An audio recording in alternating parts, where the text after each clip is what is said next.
Hey guys, welcome back to Tokamade. My name is Alex, and today I'm going to be showing you 5 tips that can save you time in Genshin Impact. And when I say time, I don't just mean 5 or 10 minutes. I mean hours upon hours of game that you just don't have to waste. That's not necessary. So but before we get into that, guys, I wanted to tell you guys that these videos do take quite a bit of time to edit. So a like or a sub to the channel would be phenomenal. Thank you guys, and let's go ahead and hop into it. So the first thing that I want to talk to you guys about is sprinting. Now, this is just something that I see a lot of players do early on. Now, if you're experienced, obviously you don't need to know this, but as you run, as you guys can see, as I'm running, my stamina is going down fairly fast, like compared to whether I just dash.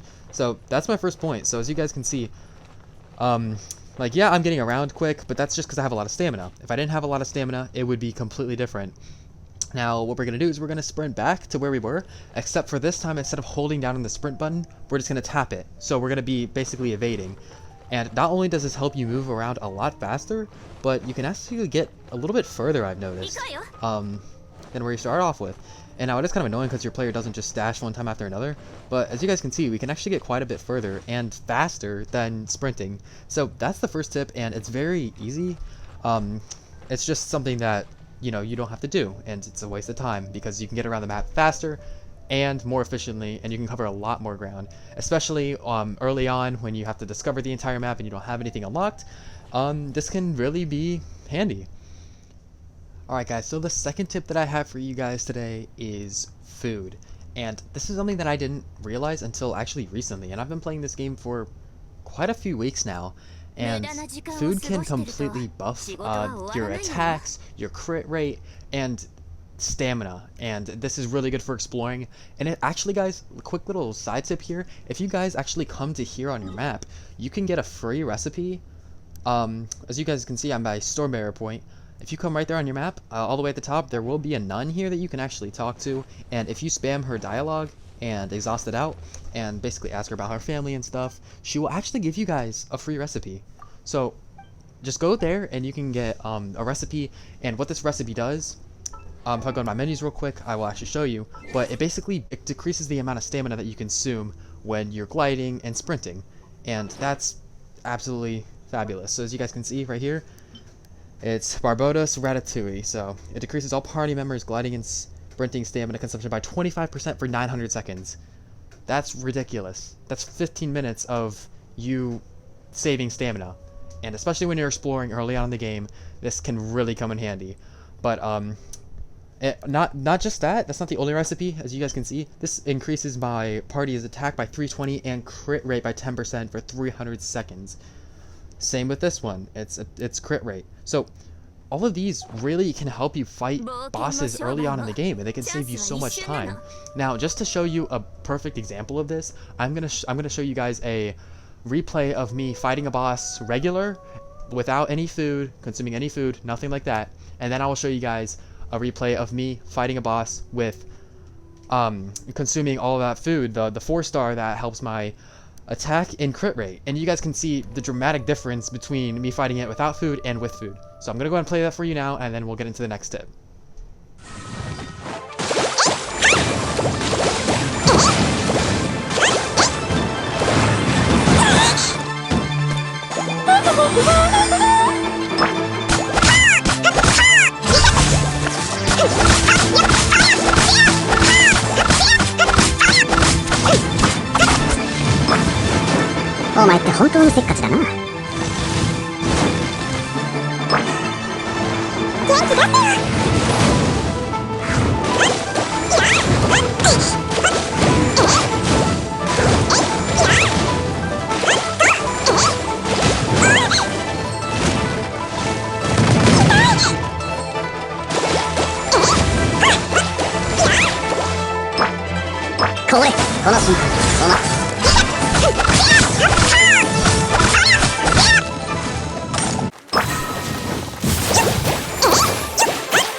Alright guys, so the next tip that I have for you guys on the list, the third tip, and it's very important as well, is your stamina. Now, this is very important because you need stamina to do charged attacks, you need stamina to do to adventure the map, glide, sprinting, everything costs stamina.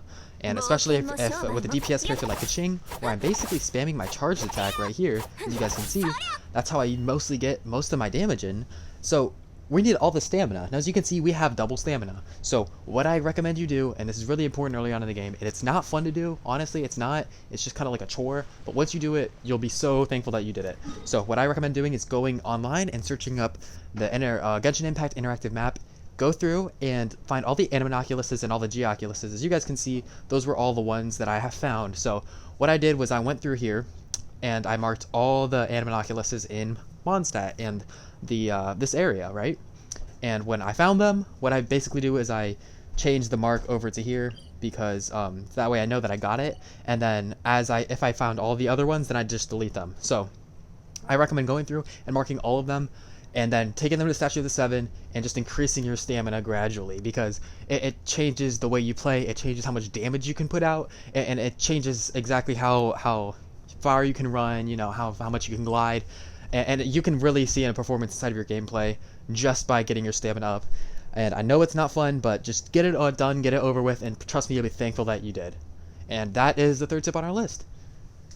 Alright guys, so for the fourth tip that I have for you guys today, this one is a pretty basic one, but it's very important, and that's why I put it in this video, because if you don't already do this, then definitely need to throw this into your gameplay, and it's going to change your game forever, and it's going to help you progress so far and so fast. So this is really easy. I'm guessing if you're watching this, you're a pretty dedicated player, you log on every day, and that makes this incredibly easy to do, because it only takes you about 10, maybe 15 minutes at the most to do this. And I'm going to show you right now. So all you want to do is go into your adventure handbook, and this actually unlocks at adventure rank 14. So once you hit 14, you can do this every day, as long as you play the game. So, and these do refresh every day. So like I said, it's about 1300, I believe. You get 1300 adventure rank experience, which is insane.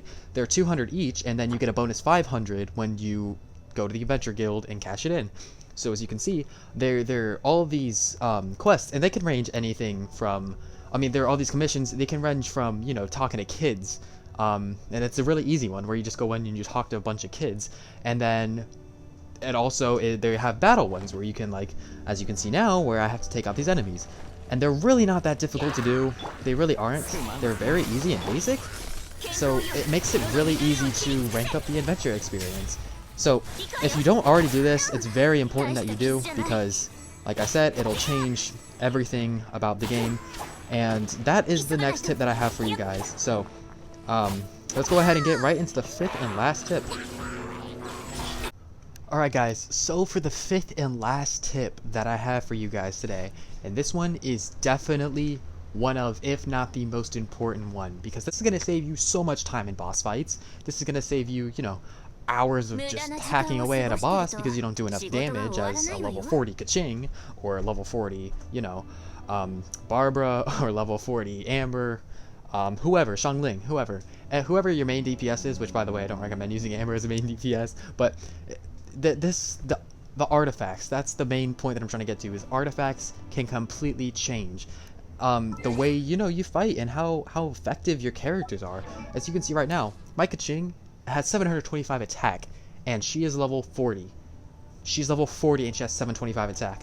And especially when you combine her element in with it, where you get even extra damage because of her electro damage, it's insane.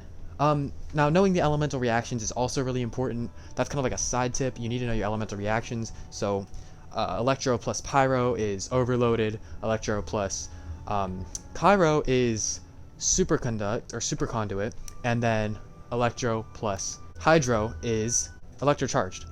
So, knowing those is also really important, but her artifacts are basically what makes her her. So what I recommend doing is just pick one character. Any of your characters, pick a solid character, like someone like Razor or someone like Diluc, which is rare because it's a 5-star, so I can understand. But someone with a claymore like Beto, maybe. I prefer using a sword, so that's why I'm using Kaching, and she's also my favorite character in the game, but that's a different subject. But I recommend going through and finding good artifacts. Now, this is HP. attack, elemental mastery, defense, and HP. We don't really need defense and HP, but as you can see, we have them maxed out. We have them up to level 12, each and every one of them. So find good artifacts and max them out, and do yourself a favor, don't worry about the set bonus, because if all you're worried about is getting that set bonus, you're going to put on really trash artifacts. You're going to put on a bunch of defense and HP that you're never going to use just to get an extra 15% attack. When in reality, if you just put a really good artifact on that already gives you a bonus attack and a bonus crit rate and a bonus crit damage, you're actually in general going to be doing more damage than getting a set bonus. So don't worry about those. Now if you happen to get one, that's really nice. Like the gladiator set is absolutely ridiculous. It's probably one of the best artifacts in the game, is the gladiator set. But putting the artifacts on your character can increase the amount of damage that you do overall against bosses, and you can take them out a lot faster. Because if you have all the HP in the world and you have no attack, you're going to be chipping forever away at a boss. So you want to attack and you want to get that boss down as quickly as possible, then you can worry about your heals later. Because generally all the characters inside of the game, right, they all have enough HP to last a boss fight. As long as you deal enough damage, as long as your damage output is higher than how much damage you're taking in. And also dodging plays a big part of that, but we're not going to get into that today. Alright guys, so that is going to be it for today's video. I really hope you guys enjoyed. This video did take quite a while to edit. I'm just about done, but if you guys did enjoy, please go ahead and like and subscribe, because that means that I get some feedback from you guys, and I know that you guys like these videos and I can put more out more consistently, because it really encourages me when I see subscribers and people commenting and getting a bunch of views. It's really nice and it warms my heart. So thank you guys so much for watching, and I will see you guys in the next one. Peace out.